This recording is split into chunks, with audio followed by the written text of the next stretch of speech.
Hi అండి, అందరికీ వందనాలండి. యెహెజ్కేలు గ్రంథము 15వ అధ్యాయం అండి, మొదటి వచనము. మరియు యెహోవాకు నాకు ప్రత్యక్షమై ఇలాగు సెలవిచ్చెను, నరపుత్రుడా, ద్రాక్ష చెట్టు కర్ర అడవి చెట్లలో ఉన్న ద్రాక్ష చెట్టు కర్ర తగ్గిన చెట్ల కర్ర కంటెను ఏమైనా శ్రేష్టమా? 3వ వచనమండి. ఏ పనికైనను దాని కర్రను తీసుకొందురా?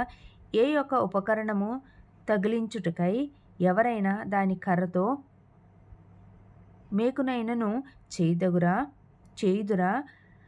అది పొయ్యికే సరిపడును కదా. 4వ వచనమండి. అగ్ని చేత దాని 2 కొనలు కాల్చబడి నడుమ నల్లబడిన తరువాత అది మరి ఏ పనికైనను తగునా?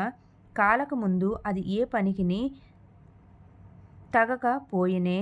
అగ్ని దానియందు రాజి దాని కాల్చిన తరువాత అది పనికి వచ్చునా?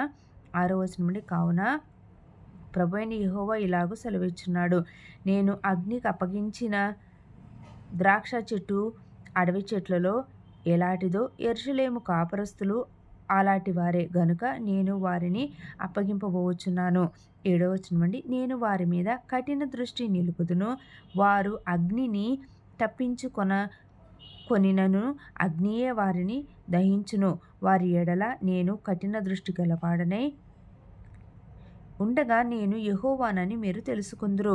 8వ వచనం నుండి, వారు నా విషయమై విశ్వాసఘాతకులైరి గనుక నేను దేశమును పాడు చేసేదను. ఇది ప్రభువుకు యెహోవా వాక్కు. ఈ పరిశుద్ధ వాక్యం దేవుని నామానికి మహిమ కలుగునుగాక.